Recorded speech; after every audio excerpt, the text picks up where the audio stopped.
At eto nga, andito na naman tayo. Mga Chris Paunatics na talagang hindi matanggap at tanggap na ang Chris Pao na talagang wala na atang pag-asa. Kaya dito baka may aasahan tayo. Mga imagination lang naman natin. Kasi itong si Sir Toots pala ay single pa. Oh my God, single pa pala. At itong si Sir Toots talagang parang hulog na langit, tagapayo ni Chris na, no? Nakakatuwa naman. Ano kaya at lagyan natin, eto wait lang kasi nag-post si Sir Toots ng ng magnininong sa kasal. Ay single pa pala siya. Akala ko may pamilya na to, single pa pala. At dito, baka magkaroon ng twist. Marami kasi nagko-comment dito na ano kaya at sila lang dalawa ni Chris na well, boto ko, tsaka bagay sila ha. Dami talaga dito nag-comment na wish nila na sana sila na lang ni Chris na ano nga kaya ano at magbiruan tadhana. Tamaan ni Cupido, parehas ang dalawa, tanahin ni Cupido, parehas ang dalawa. Ano kaya nga? At magbasa tayo ng mga comment Sabi ni Mira Moye, may pag-asa pala ang J. Chris o Chris J. O, diba? May mga pangalan na. Sabi naman ni Mima, Sir, baka ikaw nakatadhana kay Baby Loves. To, masigit na maginoo at tanda yung pagtanggol si Chris na my point. Ito pa, isa pa. Wish ko lang sana buong mundo masaya siguro ang fiesta ko dito sa barangay namin. Pag sila ang tinadhana, pogi naman si Sir Toots at bagay sila. Totoo. Pogi siya at mabait, tsaka mukha siya kagalang-galang. Yung karespe-respeto. Ba yung paniniwalaan mo lahat ng sinasabi niya? In fairness naman kay Sir Paul, maginood din naman siya, di ba? Wag naman nating, siyempre, original Chris, wow, kaya lang kasi parang wala na kasing pag-asa, kaya naghahadam tayo yung nagdidesisyon. Pala desisyon talaga mga Chris Paunatics, mga Chrisnatics. Pala desisyon talaga. Ito naman imagination lang. Kumbaga sa malawak ka imagination. Pero ano ba, di natin alam kasi di ba mapagbiro talagang tadhana. Si Sir Paul dito merong comment, sabi niya, Ninong, mano po. Isa pa. Hala, Sir Toots, baka hindi ka magkaroon ng asawa, ang dami dito umaasa na baka nga daw sila magkatagpo ni Bebe Loves.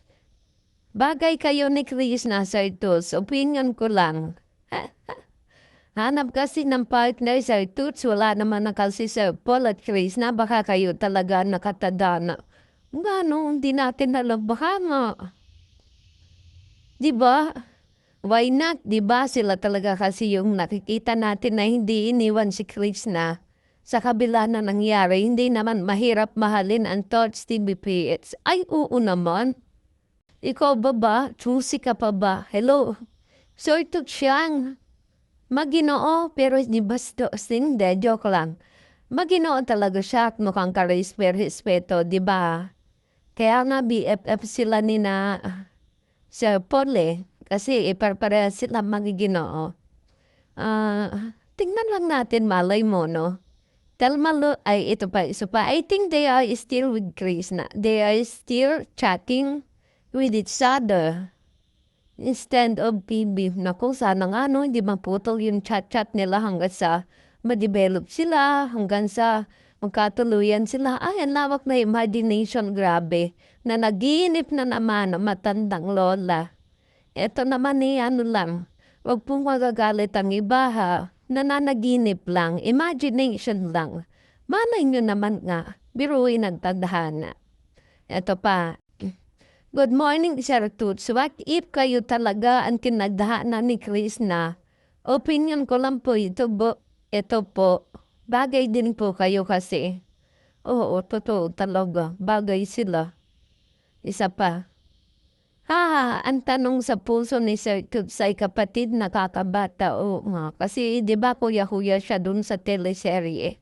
Eh, malay mo naman 'di naman sila totoong magkuya, eh, 'di ba? Tadhana ang makakapagsabi niyan, 'di natin alam. Basta boto kay Sir Toots kung hindi na kay Sir PB, kay Sir Paul. Sir Toots ako, Sir Toots, Sir Toots. 'Di ba? Kung pareho sila ma-in-love sa isa't isa, why not? Ito pa, Sir Toots, kayo na lang ni Chris na ayaw naman na ata ni Sir Paul kay Chris na. Ang sumagot naman yung isa, sabi ni PB, teleserye lang yung Chris pa. Teleserye nga, nung una. Pero nakita naman natin na nagmahalan talaga sila. Kahit na nasabi teleserye, mas alam natin nagmahalan sila, di ba? Naku po. Naku, dami talaga dito mga umaasa na sana sila nga ang nakatadhana. Ang gwapo naman ni Sir Toots, ako Sir Toots, baka hindi ka makapag-asawa niyan. Sir Toots, ang hindi talaga tinadhana, Sir Paul at Chris na. Baka kayo magkatadhana. Joke lang. Baday naman kasi kay ni Chris na. Pareho silang moreno. Tsaka, in fairness talaga, maginaw si Sir Toots. At sa lahat ng PB team, sa kanya ako humanga kasi noong nagsalita siya na sinabi niya na naging pagkakamali nila ni Chris dahil napakadali niya magtiwala. Tapos sinabi niya na wag ipako sa krus si Chris na hindi siya, yung pagkataon hindi siya mapanghusga. Napakalawak ng pangunawa niya. Kaya sana panahin ni Cupido silang dalawa, no? Malay natin. Kung talaga mamayaw na si Sir Paul. O di ba ipapaubahayan na niya kay Sir Toots. Di ba? Tayo nagdesisyon talaga. Ay, ako lang pala. Pero marami kasi dito sa comment section, no? Mga nagdidesisyon, mga pala desisyon ng mga Chris Paunatics. Kasi na-heartbreak tayo kay Sir Paul, kaya dito tayo kay Sir Toots, kay Sir Jason. Bidal ba? Ay nako, akala ko talaga to may asawa na at may pamilya na. Yun pala, single pa rin. Bakit sila magbe-BF ay mga single? Mga pihikan siguro sila sa babae, Kaya ganon, talaga nagpapayaman sila ng husto. Ay ayun, ang pogi naman ng idol namin kung kahawag, pwede daw ihanay kay Richard Gomez. Well, basta may itsura si Sir Toots. Nakalagay pa dito, may ayaw pa dito. Si Chris na kay Sir Paul. Wala na nga po Malay natin. Diba, malay natin pagbiruhan tadhana nga si Sir Toots at si Chris na ang destiny. Hindi natin alam. Magiging taga-Mindoro talaga si Chris na. Tingnan natin kung ano mga mangyayari. Diba? Basta nakakatuwa lang mga Chris Paunatics. Nag-ship sa sa J. Chris. Sa Chris na at saka Sir Toots kay Sir Jason. Tingnan natin kung anong magiging kabanata ng dalawa, no? Ay nako, isa na ako sa magiging maligaya at talagang botong-boto ko kay Sir Toots. Ito pa, isa pa, si Chris na pwede partner mo, Sir Toots. Hindi lang pwede, talagang pwedeng-pwede. At saka si Chris na simpleng babae lang, Walang ka-ere-ere sa katawan. Diba? Talagang kung ano siya, yun siya. Okay lang yan, Sir, pakasal na rin kasi. Ay wala pa nga, single pa nga, kaya nga hinahanapan natin Kaya diba tayo na nagdidesisyon, mga pala desisyon. Grabe siya, nakakatuwa naman. Basta, kung talagang hindi ng Chris Pao, kay Sir Paul o Chris na kung pwede lang, sana panain ni Cupido itong dalawa at silang dalawa na, di ba?